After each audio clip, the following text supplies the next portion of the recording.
Good morning and welcome to a Yarn Live. So this is going to be a special one.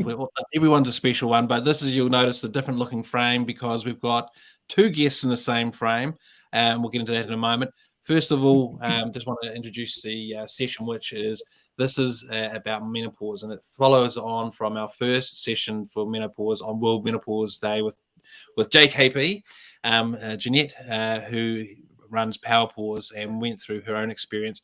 And through the commentary, we met and discovered Bronda and John, who are going to share the next part of the story. And, really important, I think, that when we have these days for certain causes, that we don't just leave it one day a year, because when it's something so, I guess, important and something that's coming from such a place of what was social taboo to talk about, we've got to talk about it more than just once a day. And this is going to be a really interesting story with Bronda and John, because it's going to include the husband's perspective.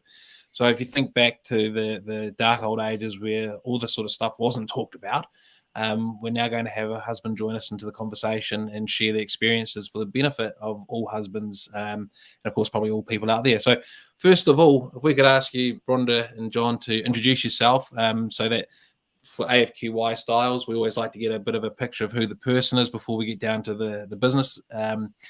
And the reason that is that we having an understanding of who a person is gives a bit more context, a bit more background, and a bit more connection. So with that, over to you two to share a little bit about you two as people, and then we'll get into your personal discussion around menopause. Cool. Okay. Hi, I'm Bronda Smith. We live in Hawke's Bay, so we live in a lovely John Scott house, which we're really lucky to have. We've been married for 23 years. Yes, 23 years. And met each other in Wellington. I moved into his house 3 months later, and 13 months later we were married. So fast. We've don't have any children. I've got a cat instead, and when John goes, I'm going to have 20. I've had women's issues, I suppose, for probably my entire life. So menopause just seems to be the next one. But I'm a really big cook. I love cooking. It's one of my favorite things to do. I'm a big eater, and I've worked in restaurants and done a whole pile of other stuff in the past, but ended up being an accountant. We'll come to that later. But so that's me. Over to John. Too many Oh, sorry. So many. John, take it easy. You two. No, that's nothing. That's nothing. That's a video. So my name is John Smith, believe it or not, from Wainuiomata in Wellington. My niece tells me that I'm not supposed to do that. I always do this for Wainuiomata, but she says, no, that's not cool. Looks like you go for it. Anyway, so we went from there, Wellington, met Bronda. We came up here for our honeymoon, actually, to Hawke's Bay, and I went, oh, this place is pretty cool. So packed up, sold everything, came here a long time ago now. That was when you could park in the street in front of the shop you wanted to go to, and you didn't even have to look across the road. You just walked in and out. So, you said the word taboo before, like people never talked about it, and we didn't really talk about all of this sort of carry on until recently, because life just carried on. We thought that's what life was like. You were studying, and I had 3 jobs. That's a really good point. I had 3 jobs, and I'd come home, and then Bronda would be studying at night until midnight, and then waking up during the night, and I'd be reading essays in the morning while you're eating your breakfast, and it just went on like that. And we just thought that was normal. Yeah, we didn't have any taboos to talk about. But as it turns out, endometriosis was raised its head. Bronda had, I always say 4 or 5, but operations, including hysterectomy, which is pretty radical. Yeah. And that was our normal. So it didn't really feel like taboo at all. But anyway, we're sort of, I want to say, over the crest of the hill a wee bit. Everything's looking up a wee bit. So life's good. Beautiful day up here today. John's a golfer. I'm a golfer. I'm going to play golf later on today. She's a non-golfer. I want to be a golfer later, but not quite yet. And he rides a lot of bikes, BMX bikes, anything with always 2 wheels. Always have. So anyway, we'll get to that later. So what are the golf handicaps? Ooh. Well, anywhere between an 8 and a 20. yeah, Me, I'm 78. yeah. Okay. Okay. Played I was 9 holes the other day. waiting with for two someone over. to say two bottles of wine or Yeah. half a dozen beers. We That's have my been handicap. You can get Actually, yeah. I can play golf if I've had a couple of beers, but other than That's that, right. I Yeah. can't. But My handicap is not drinking before I start. Yeah. There you go. yes. So that's good. Right. Roll Really, on. really interesting point though that you made around the fact that we've just sort of talking about these and the fact that the taboos, whereas we used to get the whole frame it is, we just used to quietly get on with it. But I guess that there's been a transition point where that quietly getting on with it has major impacts for people, and that was the case with JKP. And we've sort of, I don't know if I want to say it this way, but we've stopped suffering in silence, or we're starting to not suffer in silence. And it sounds negative, but I'm meaning it that's why I was saying it's probably not the right way to say it, because I think it's actually healthy to not suffer in silence and to get some of the help that's available. And especially even going back another step before the help is available, but to understand what's happening. Like JKP referenced the fact that she thought she was having early onset dementia when it was symptoms of menopause. And that's probably quite powerful, because how many women out there think there's something else going on when it's a symptom of menopause. So so we start with your story, Bronda, and get an idea of menopause, and then we'll flick the pass over to John to add in the husband's perspective and give the guys a bit of a different view of things. Yeah. So funny you should say that about suffering in silence, because I think I've always been I'm a pretty direct and task focused person. So I going to work and getting my job done was part of my way of being successful. So I probably two things. One, hid a lot of it, didn't really talk about it very much. I did a little bit at work and probably more with, a little bit with my direct boss, a little bit with the HR people, but never really with my team at all.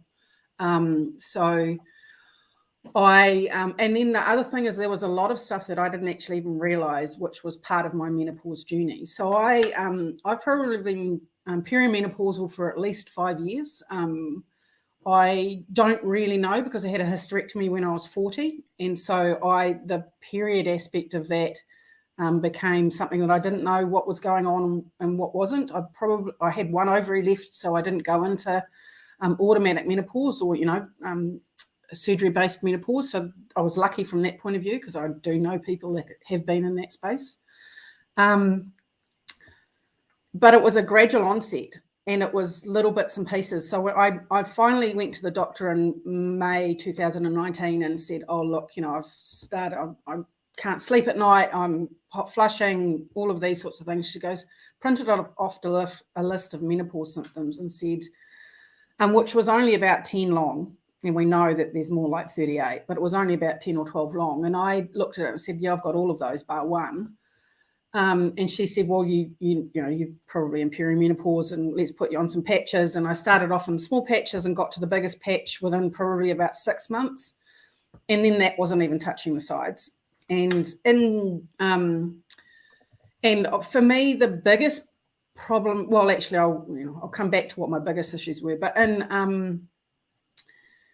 in January, I said to John, look, I need to go and get sorted. I'm not sleeping. I'd sleep 4 hours a night at the most. I'd put on a whole pile of weight and could never get rid of it. I had a really low libido, like none. And so these are the three things that I wanted to get sorted out. So I went to an endocrinologist in Auckland, and he's put me on some bits and pieces and said, well, let's get a sleep test done. And that was in January. In June, I hit the wall. I had 2 really big projects on at work, doing a new plan for 10 years and putting a new finance system in, and the stress of everything, that was it. So I basically went to the, I don't know, I don't know if it's a went to my doctor. She referred me to a GP specialist, who's Samantha Newman in Napier, who's my lifesaver. Between Jeanette and her, they've been a great support over the time. And also went to see a psychologist. And so my really big symptoms when I went there was anxiety, which I didn't realise was attached to the menopause. So I was not eating in the morning because if I ate, I would throw up. I couldn't sleep because of the stress levels and the overanalyzing everything. I'd wake up at 2 o'clock in the morning and I'd be going through everything about work and what was happening, and brain fog. I couldn't talk. I couldn't introduce people through work because I knew no one's name. I knew their name, but I couldn't actually find their name when I went to do that. But the anxiety bit was the bit for me that I completely hid. So I'd been talking to work about the fact that I wasn't sleeping, but I didn't say anything about the anxiety. And that's the bit that I probably, until I went to the doctor and went to understand what out of the menopause symptoms, what they were, that the anxiety was probably the bit for me that was the biggest part. And because I've been a relatively strong, career-focused woman who gets in there, gets the job done, I'm the one who delivers on time, delivers in budget, all of those sort of bits and pieces, that I realised I actually wasn't coping. And when I was talking to the therapist, I said to him, or psychologist, I was feeling really guilty about the fact that I wasn't able to do my job very well. I was really concerned about how much of it was because of menopause and how much was it me, and to try and understand the two. And I was looking at them as one, but really they're almost two separate things. There's me as a person and my personality, and then the symptoms of menopause and what that created. So the bit for me is probably around understanding actually what menopause had done. But because it was so gradual, I really didn't understand how much it was affecting me and to what level. And it wasn't until, like I said, I went to speak to Samantha and she showed me the bigger list and the list that Jeanette's got on her PowerPause site, that I realised actually out of the 38 and 35 that there are, I had about 27 of them. So, wow. Yeah. That's but that's all happened recently, really. Yeah, so that's probably this year, isn't it? Well, June was really when it started, and now I'm at the stage where I'm probably starting to feel what I'd call human again. I'd lost the joy of life, and I didn't know that I'd lost it. So things like I love cooking, but I just couldn't be bothered. We were eating takeaways probably 4 nights a week, which is also, all of those things that go. But I could drive down the road and it'd be a glorious day, and I'd just be, I wouldn't even see that it was sunny. It was just. And that's completely changed because I've now on a better drug regime and all the other bits that go with it and some of the other work that I've done. But that makes me realise that, it can be different for women. It absolutely can be different. Yeah. So that's a huge impact, So if I get it wrong, correct me, lost interest in life, how did you frame that? Yeah. Yeah, so lost the joy of life, really. Just on autopilot, getting through, doing stuff.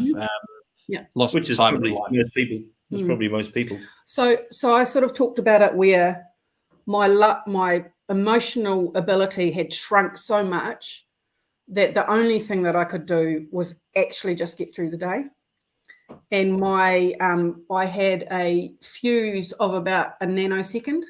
So I could be sitting there being completely calm and someone would come in and say something that slightly annoyed me, and it would be like Mount Vesuvius.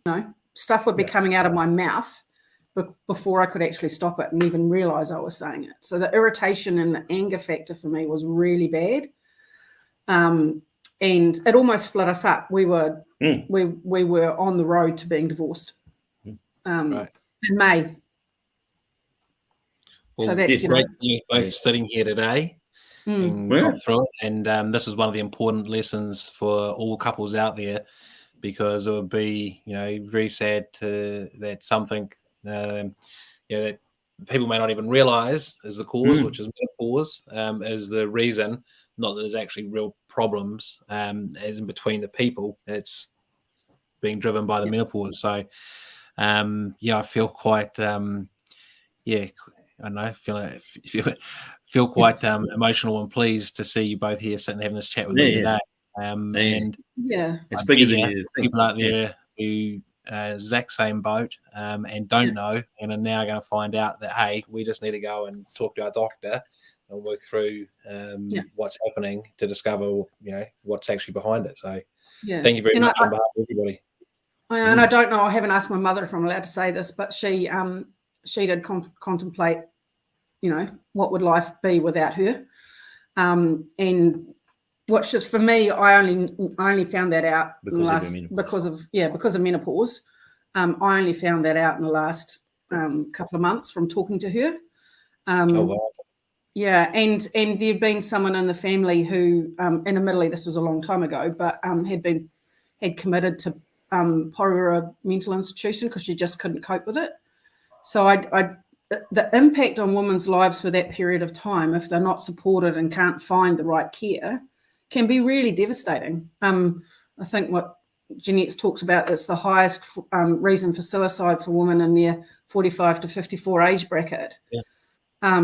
So, and for someone like me who's got into a role that's, it's a C-level role. It's like Jeanette's relative, I don't want to call it high-powered because that's not the right word, but, you've got a lot of responsibility. I had 21 people reporting to me, a big role in a financial role where I was responsible for big money, huge money, hundreds of millions of dollars of budgets that this organisation was running with. And I just,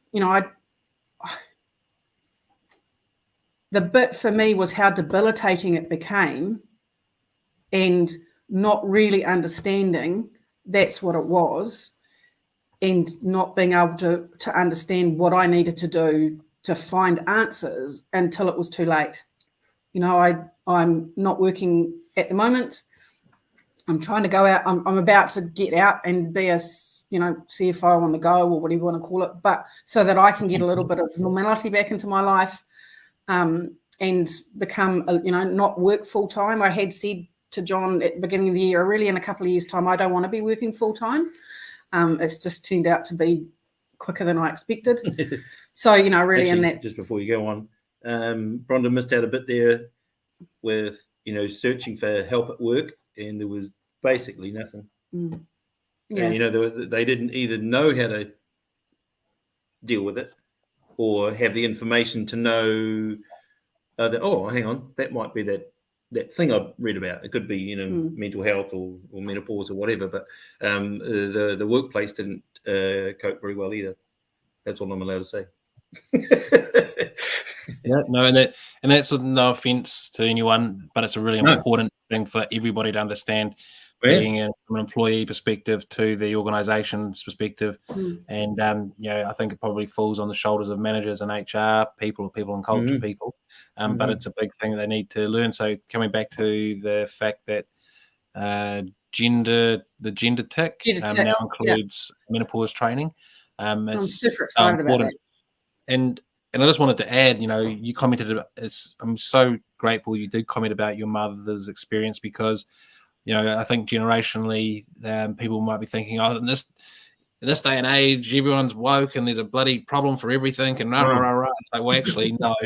Here's the truth that it exists. It's always been there. It's just that we're now actually doing something positive and constructive about it.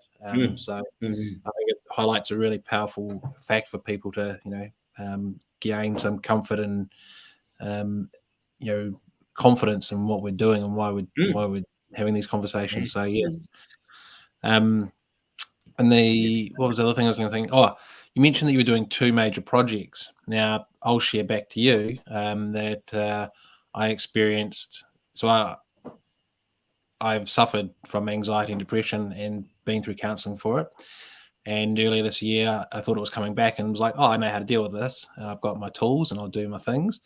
And it didn't make a difference. And I lost the excitement out of life as well. That was how you framed it. And couldn't give a stuff about anything. And what it was burnout. And just luckily, I had run one of my events, and a guy who, me and him like to sort of hit the piss, if I can say it that way, after an event. When everyone else goes home and is good, we go out. And he sent me this article with nothing. He just, as a message, he sent me this article, and I read it, and it was all about burnout. It was a really good article. I just replied to him and said, "Why'd you send me that?" And he goes, "The Ryan I was hanging out with the other night is not the Ryan I know." And I think this might help you. I don't know if it's what it is, but yeah, it had the first lockdown at the beginning of the year, and I had to rebook something like 6 events, 500 or 600 guests, 12 sponsors, all renegotiate, and all the rest of it, and keep what was happening on top of things. So for my world, that was and I was doing the Mount Vesuvius thing with people as well. What do you bloody mean? Are you fucking crazy? Yeah. And people were like, "You can't talk to me like that." And I was like, "Yeah, I can't. What am I doing?" But with all the different sponsors' needs and wants, and and having to change and all the rest of it, yeah.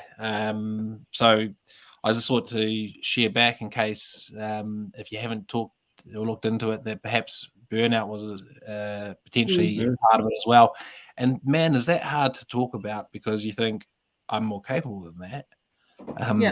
So I'll leave that there in case that's something worth exploring as well. But let's come back to menopause and where we are with your story.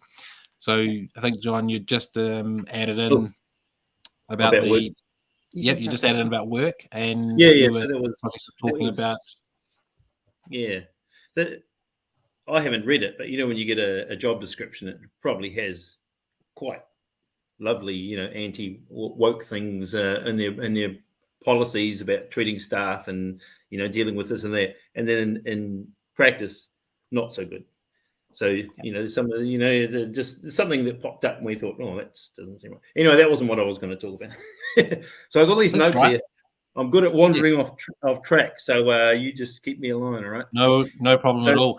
And I've just popped up a wee message from Michelle Stanton that says, "I'm so glad I found this by accident this morning.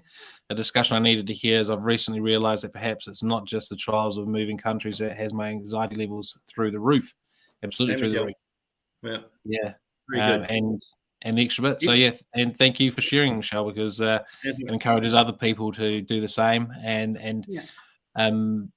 whether it's menopause, burnout, or whatever someone's challenge might be, taking that first step to having that first discussion that can be the hardest, whether it's with your loved one or your doctor or whoever it is. So that first step, it's always good to see people taking that first step. Yeah. There's more to come. So I better stop talking, because I can go on for hours about I'll quickly go in there. When did you do the MBA? I did the MBA 10 years ago. So there you go.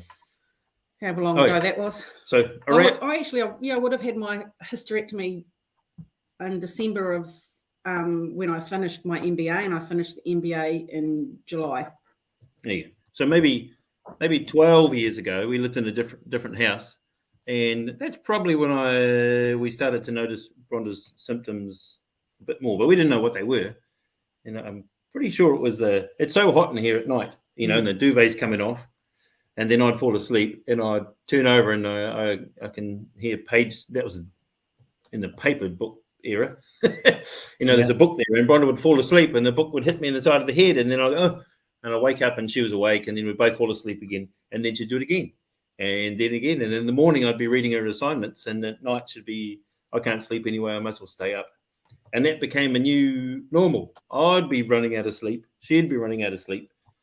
Your hormones would be going crazy, and she had issues with endometriosis, which is pretty uncomfortable. And it just becomes like a new habit. I didn't really look forward to go to bed because I didn't get any sleep. And then for all the men out there, this is the sex part. So I don't want to say training a dog, but I'm referring to the dog being the men. But if I was to, have a corona and feel anxious, a little, and then I'd lean over and probably go, oh, I'm too tired, or it's uncomfortable or painful because endometriosis, or she's tired or stressed, and you get pushed away. So you go, all right, then I've got to sleep. And after a year of 2 or 3 times a week, that training becomes inbuilt, and that became a new habit as well. So as well as the lack of sleep, probably getting stressed, no sex, you end up with a new lifestyle, whether you like it or not. And of course, when I come home, Bronda would often be wound up because I had 3 jobs at the time when you're doing the MBA, weekends and things, so that she could study during the day. And she was always wound up when I came home. So you think you're coming down the driveway, you go, okay, we'll go inside. We weren't fighting or anything. It was just tense. It was just tense. And then you'd go, I'm going to bed. And then you couldn't sleep. So that was a good few years. And then there was 1 operation, 2 operations, 3, and then the hysterectomy, and then the MBA, which was good. And so that became the new normal for both of us. Because the reason I'm going to say normal is because people quite often say, how do I get back to normal? But I don't think you ever get back to it. You might have, it's just different. You've got a new normal, but the normal that we had at the time wasn't particularly nice, and we didn't really know why. So now I'm going to talk about me. So Rhonda said before, I raced BMX from when I was 12, and when I started college, the forks broke on my bike, and I smashed up my teeth and my jaw, broke my nose, black eyes, teeth fell out, all that sort of stuff. So I've had a lifetime of dental issues. And then maybe 7 years ago, fell off a skateboard and can't straighten my arm anymore. So that dislocated, and that wasn't very pleasant for you either. That's still not straight. So that is the new normal for my arm. I've got dental problems. I go to the dentist every year, and it's always bad news. And then I fell off a BMX bike and broke my neck and my back and 2 ribs, 2 fractures. And so I'm You've been busy. Yeah. So you should hear them at the hospital when he comes in. It's quite funny. I go, that's nothing. Anyway, so in the mornings, I wake up and I stretch my neck and I rotate my lower back and I try and straighten my arm. And that is also the new normal for me. And I didn't even blink an eye. And I have to get out of bed and crack my neck, and after working over here, it's just, that is the new normal for me. So I can't go back to old normal. I've learned to live with my new normal. So my new habits, I can't change them. Those new habits, like my stretching and going to the gym and seeing chiropractors and all that sort of stuff, I just have to keep doing that. And I've learned to live with it. But Bronda's menopause, so I don't know what going back to normal will ever mean. I mean, I don't know if you're never not going to have menopause, and you're never not going to be a woman who's aging. But I mean, you're not going to be a teenager again. But so what is the new normal for women with menopause? What is it? What are their new habits? And if you need someone to look at the new habits that you've got, I think, which might be waking up 4 times at night, and you go, well, that's not a particularly good one. Maybe we can change it. You take a step back and go, well, we can look at your sleep or your hot flushes. You go, well, we can probably do something about that. So they are habits, new normals that you can change to make life better, but you need to identify them first. And so the big problem I think we've had is, what is wrong with me the whole time, eh? Yeah. What is it? What is wrong with me? What is wrong with me? And understanding that it is actually something wrong and it's not the person. So that's where I talk about the difference between me as a person and then the menopause symptoms. And it's really hard in a relationship. My nanosecond, John would leave a plate on the bench, and what the hell, did you just put it in the dishwasher type stuff? And then we'd so I came to the fact when I was talking to a therapist about we needle each other. So it's a little bit of sarcasm and a push button, and we do it. We're having to learn how to interact again, because over those years of endometriosis and menopause and all the other bits and pieces, we've learned some really bad habits. But the good thing with menopause is it does change. Once you come out the other side, and so many women, Jeanette will talk to you about, she's out the other side and she's a new person. And so it's like puberty. It is like puberty for menopause. So don't panic but the bit is finding a doctor who can help you and can. So I've found my joy again. I honestly, I wake up in the morning now. I'll be driving to Napier and it's a glorious day, and I have pulled over and just stood there on the side of the road, looking at the river, looking at the water, and going, "Wow, this is amazing." And waking up in the morning and saying, "Wow, I'm really, really excited about cooking dinner for my husband today," because I love cooking. So, you know, I have found the joy in my life again, which is really, which you can find. You know, I'm sleeping through the night. When I had my sleep test, he said to me that you don't have apnea, which is what they were worried about, but you do definitely have what they call maintenance insomnia, which is you can go to sleep okay, but you can't stay asleep. And he showed me basically between 2 o'clock in the morning and when I got up, I had basically no sleep. And he said that's psychological. That's where you can't get sleep because of other things. So I would wake up, and because I was so over-analysing everything because of my anxiety, I'd read a book. And that was the only way to stop my brain from trying to fix work in bed. You know, I'd be making to-do lists and how do I get through this, and or something had gone wrong the day before, I'd be so over-analysing it, thinking, oh my God, I've done something and how do I fix it, and all of those sorts of bits and pieces. So I had no ability to actually switch off, and going and finding the right HRT and all those sorts of big things has made a really big difference. Yeah. Actually, that just reminds me, the differences in your personalities can make the situation worse. Like, just going back to the example Bronda said, there's the dish there that could have gone in the dishwasher, and I'd be, well, you could put it in the dishwasher. And that would just fire off because, well, you're supposed to put it in the dishwasher. And I'll go, but it's right there. You could just put it in the dishwasher, which to me is extremely practical because you're just right there. And I'm more of a, why don't you fix it? Like with my neck and everything I mentioned before is, you know, chiropractors, is the pull check practitioners for stretching and all that sort of carry on. I just sort of fixed it myself, and Bronda is, you know, should say things, and I go, well, you can fix that. Like waking up at night, so we'll just count sheep. just go to sleep. Surely you can just sleep. And I'd be practice it. Everything would be coming off. I'd be trying, you know, I'd be waking up in a hot sweat. He'd go, can't you just sleep? And getting really angry at the fact that I couldn't sleep. Well, because I wasn't asleep either. Well, yeah, that's true, because he was actually to the stage where we would sleep in different rooms because yeah. I remember we went on. Well, because she wasn't sleeping as well. This might not be for everybody, but you get bad sleep and you breathe badly and you tend to snore.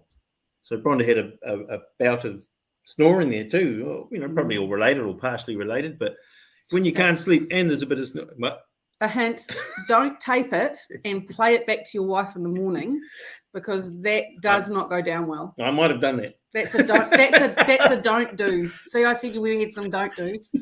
Yeah. She said, "How'd you sleep?" And I'll get my phone and go. So you know, that's my personality, and at the time it was the wrong thing to do because of her personality and her menopausal symptoms. But I think if from a husband's point of view, if you can take a step back and say, okay, she's not wanting to be a bitch. There's something going wrong here. This is not who she was when I married, or who she is. And if you can introduce the fact that, hey, you don't seem yourself. You know, I've noticed that, and try to separate the symptom or the action from the person. So don't say you're being a real bitch. Say why are you being why you're being a bitch. You need to say you seem really tense and you know, you're reacting to stuff where you never used to. Is this what's going on for you? What's happening? And see if you can get them to articulate what the problem is, because if you can help them get to that space, there might actually then be an understanding that actually, no, this isn't me, something is wrong. And, you know, it might be menopause or perimenopause or whatever it is, and to actually be able to go and get the help. Because the thing for me is I probably would have, well, actually I can't say that because I don't know, but because I probably would have flown off the handle and said you're, that's right. And also go play some golf. But at the time you didn't know what was wrong with you. So if I said what was wrong, you might go, I'm not sure. I bet you that would be a real answer. It says, why are you so angry? And you go, I'm just angry. You know, remember that advert that's on TV recently for ACC, and it's got two people. One's about to do something stupid, and the other one goes, oh, hang on a minute. That's basically your advertising campaign for menopausal symptoms. It goes, you don't seem right today. What's wrong with you? You know, people will know that there's something not quite right, but the step from there is quite tough. Yeah. Sorry, I was just so going to say you go. you go. The other thing that would be really helpful is if we do talk about menopause and people understand or really understand the symptoms. It's like, when someone's had a stroke and is it fast? So face, speech, time, those sorts of things. If we could get to the stage where people knew what the symptoms of menopause was, friends and family can help diagnose that person, because they're the people that know you. They're the people that understand that this is not who you are. This, okay, I've always been a direct person, but I've not always been, that fiery, and I'm not now. I'm, most of the time. So yeah, it's around getting to understand what that looks like. Yeah. So sorry, I'll stop. Go, mate. No, Go. that's a really good point, and it's sort of not unaligned to what I was going to say. In fact, what I was going to say was more aligned to what you were just talking about before that point, which is, my wife and I have some similar challenges, and her backstory is she's still in bed at the moment with a kidney infection and recovering from brain surgery, and so not menopause in this case, but potentially you might think from your description that some of the behaviors between us are like that in terms of her explosiveness and fieriness over me leaving dishes in the sink. And I'll say I'll do all the dishes at the end of the night, not do single dishes throughout the day. And she's like, no, don't leave a mess. Can't do And that. I'll ask her the question and say, why are you so upset about this? Yes. One little thing, and actually asking that question is like recording her snoring. It makes it worse. But I know, maybe twice. Yeah, you haven't put it on YouTube yet, so that's okay. So I know that it's not her, and so I just weather it. And now she's sort of started coming back around, and later on will say, "Yeah, look, not sure why." And this is the thing, not sure why I got so fired up about it was almost like someone took the filter away or something. I know I normally wouldn't get that worked up about what that is, but I just couldn't help myself. And I was like, that's to me, that's her tiredness from the pain that's keeping her awake from the brain surgery recovery and the insomnia she has, and then also on top of that kidney infection. The two happen to be related. So I go, we're off a duck's back. But you've got to be, for a while, we've been going through her health things for probably 8 years. And your point about the new normal, and not there's things that are, I've got to get this right on the fly here, but there's things you've got to understand are driven by the menopause or the brain surgery recovery, and that when they go on for a long time, it can just become normal when you forget and you do attach it to the person and you get frustrated and hurt from it. It's just training. It's training of a sort. And you've just got to be able to rewind and unwind. And when sometimes I think the point is that sometimes I don't realize that it's from the situation, not the person. And I can go for a while thinking it's Nikki, and then I click out and go, that's the real reason why. So let's help her, because she obviously is in a worse situation. Let's not make it worse by giving her asshole. Blah, blah, blah. So So one of the things that we've done, because the needling thing was annoying me, and I was talking to my therapist about, well, how do I stop this? And I didn't want to turn around to him and say, that's crap, don't do it, because that would just set off something. So and sometimes it would can't be so sanitize small. life. Yeah, that's right. And sometimes it'll be so small, what do you what about? But it upset her. Yeah. So we've come up with a strike idea. Softball. So if he says, and we've turned it into a bit of a, well, not a game, because that's but it's factual. It's factual, but it's fun. Yeah. And to the stage, this is the perfect. So the first night I came home after talking to the therapist, he said something that was needling me, and I said, strike one. he said, what's that? Strike one. And I said, well, every time you say something to me that I feel is a sarcastic and trying to push my buttons, I'm going to say strike. And he said to me, what happens when I get to strike 3? And I said, I'll just keep saying strike. Right. Because it's not a punishment. It's a point out of the fact. Yeah, so it would become a bit of a... Yeah. And actually it was to the stage where the other day he said something to me and he stopped and he said, suppose I have to give myself a strike there, don't I? Yeah, that's right. So we've worked out a way where we can say something to each, and he does it back to me as well. You know, that's a strike, which was like me going off about the fact that he should have put that in the dishwasher. So we've worked out a way where we're starting to retrain ourselves around how to talk to each other. And the other one was we talked about, which was throwing grenades. So when we talked to the therapist, and I said, I need to learn how to say, I need to bring something up with John. But if I say to him, can I have a chat with you? And you could see him. I know exactly. It's going to be a bad one. So I've sort of got to say, I'm not throwing a grenade. I'm trying to talk to you about something, and I just want to do it in a really nice way. Yeah. So that he understands I'm not digging at him. I just bringing something up so that we can talk about it. So we've had to relearn how to talk to each other. Yeah. Because for so long, we trained each other and talking to each other, which was really bad, which is why we almost broke up. Yeah. But it was the menopause and the, all the symptoms from everything else that created that. And I think that's also why divorce for women in our age group is quite prevalent as well. And I was talking to a lady the other day and she said exactly the same thing, that she got to the stage where she was struggling so much and she was being able to control everything at work. But when she got home, she couldn't control a thing. So she was barking at everyone and no one. I said, but you're normally a calm person, but she just that was her outlet. And unfortunately, the people that she loves, are the ones that she can probably feel like she can dump on. Yeah. So that's what ends up happening. You hurt the people you love the most because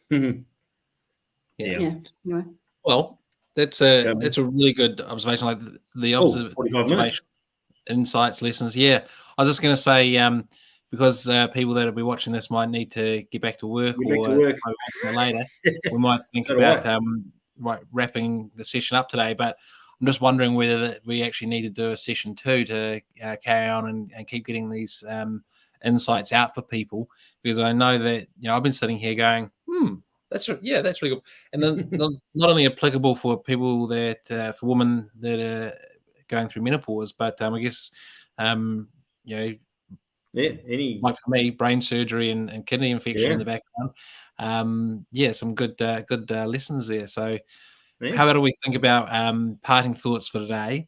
What are your messages to people out there? If we take it from your perspective, Rhonda, from the woman's perspective, message to a woman, and your perspective, John, message to the husbands out there as a starting point. Anything else you want to add to it? Because it's great insights you've been sharing. So I haven't thought of it. Finish. You go. So 3 things for me. One was the best menopause you can ever have is one that you've been and actually Tracy's Sexy Aging podcast has got some really good stuff on there. And there was a lady on there who was talking about testosterone, and she said menopause is one that you've been working for the last 10 years. So you're getting yourself in a good diet, which is awful because, you got to do all these things, reduce your amount of alcohol, all that ugly stuff. Which I don't do, by the way. I don't reduce my alcohol. So no, we tested it though, and we found it wasn't really effective, too much of a factor. The second one is talk about it.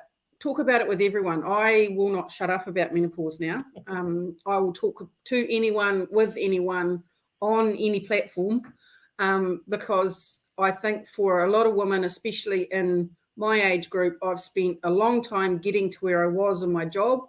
And there's going to be a massive gap of women in their late 40s, early 50s in business if we don't create a space where you can come in and say it's okay for you to be menopausal and we understand. And if I had spoken to my team and told them that I was struggling, it probably would have been completely different. And then the third one is for the men, if you can separate the person and the symptoms, and come at it from I still love the person, I don't like the symptoms, how can I help her understand that those symptoms are what they are, then then you will make a huge difference in your lady's life.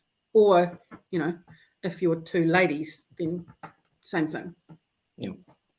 That was Brilliant. 3 things. I did. I said Yeah, no, that. I thought we had one. No, oh, sorry. I had I three closing I did say closing remarks with an S. Oh, yeah, true. I thought you said, I think that's a strike, mate. Right. I'm gonna call that a See, strike. I understand. Yay! I wasn't listening. See, strikes work. All right. So, my dad was an engineer. My brother's an engineer. Very practical. So, I got 2 things. Ben Warren from Be Pure. You'll probably know the supplement people. Very nice man. My sister had a bit of anxiety, and he said to her, it's a calming thought. He says that, I think it's Buddha, says that everything is perfect, just the way it is. Like, life is meant to, it is what it is, and which sort of works for anxiety, a wee bit. But I would add to it and say, everything is perfect the way it is. But if there is something wrong in your world, you find out what it is, and then fix it. So that's a probably too practical way to do it. But in our case, it was everything is perfect, except there was a couple of things like your sleep and your mood and stress and endometriosis. So we found out what they were, and we've fixed or fixing them. And if I had too many strikes, then I have to find, all that's No, John's perfect. That's right. Then we find out what's going on, and we try and fix that. So to fix anything, you have to find out what's wrong first. Hey, are you smirking? Yeah, I just had to strike myself. Anyway, that's my closing thoughts. Find out what's That's wrong. brilliant. Those are great. So I've got almost all of them there in my notes, which I can come back to and edit. So that's no problem. Yeah, you can do that. But thank you very much for such an informative and fun session. Only just getting started. On such a serious subject, who would have believed that what was a social taboo and say a serious subject could actually be such a good fun conversation with so many laughs. So there we go. There's a good listen to everyone out there. And to your point, I think I find talking very cathartic, and I found an article just the other day that talks about the psychology behind it, and there is actual proven or scientifically studied. That talking about anything is cathartic, because I talk about mental health quite a lot. I mentioned mine briefly and talk about it quite a lot. And some people are a bit like, well, Ryan, you're on social media with all this stuff, and it's like, I said to them, I'm more than happy with it. I wouldn't be putting it on social media, would I? Yeah. And it comes back to, for me, I did my first piece, and it wasn't so much the public reaction, which was obviously positive, and most people are going to be positive and supportive. No one's going to be that arsehole on social media. Some people are, but not so much on LinkedIn. But it was more the overwhelming private messages from people thanking me for saying, I've been through that and I didn't know what was going on. I'm now going to go get help or whatever. And that was the thing that made me go, wow, this is actually got real value for people. It's not just about me. And hence that's where I think I'll leave my sort of thoughts or closing remarks for today's session, is that all your learnings I think will be so helpful to so many more people. I'm absolutely honoured to be able to share them here on Yarn Live, have you on to share them here on a late Yarn Live, and look forward to the many more stories of people going, oh, thank you, that's me. I'm going to go and I'm going to head off and find it. And who knows, you might find that 3 strike system becomes a bit of a global phenomenon. Well, you can strike to your heart's content, but maybe if you get to 12 in a day, you might want to, From a softball perspective, you don't want to get 3, do you? You only get 3 strikes. No. But it's a good, healthy way to reach. Just a little, and it identifies it's a situation, not a person moment. So it saves you losing, going away and privately losing your rag, and as the saying was, thinking, you bitch, you bastard, you whatever. Right. I go there, and holding a ill will towards the person versus the situation. Yeah, absolutely. Cool, man. Cool. Well, hey, thank you so much. And when we can travel and get down to Hawke's Bay, I think I better come and show you some of that lovely Hawke's Bay wine and enjoy it. Yeah, we've got some good wineries that we can show you around, and There's pizza Absolutely. ovens, I think, Well, we can have I used pizza to work- wine. Used to work in restaurants as well, so totally We can understand have where you're some coming from. But yeah, absolutely. Marco Pierce White's restaurant, what was it called Which one? in London that we went to? Oh, Beef Brazilian Titanic. Brazilian Chop House. No. Loved it. It was amazing. What a Okay. great name, eh? Yeah. Anyway, Sorry, right, gotta go. why No, do you no. know that? That's Because right. he said he used to work at. Yeah. Anyway. So I was a VIP manager in the Titanic restaurant, which Different level, eh? it only had 1 Michelin star, which was probably about fitting for me because I was not very Michelin star myself. But that's a whole nother story. Another story. We'll get that next time. I had the sleeves off the VIP host jacket because it was didn't fit me. Yeah. So, we need to talk about my time in London because I worked for the place that owned Tiger and Red Cube really? and Red Cube and Sugar Club and Korean bars. Yeah. So anyway. Okay. Well, I know them well because I did a whole lot of training for On and On when it opened. Okay. All right. Yeah. And I've sat in that porthole quite a bit. Okay. Well, if you being the CFO, then you might have seen this massive tab appearing all the time. Go, who the hell is that? That was me. Put it on my tab.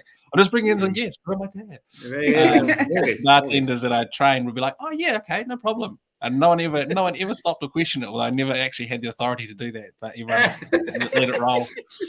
Anyway, better not talk about that because that is a whole big rabbit hole to go down. But thank you very much for today's session. Just wrapping up, this is Bronda and John Smith, following on from the first session on World Menopause Day with Jeanette.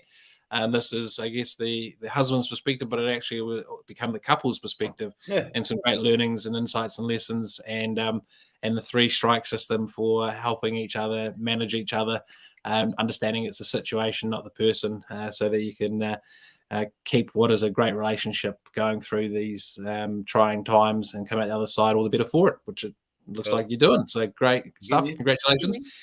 And thank you very much. See you, mate. All the best. Cheers.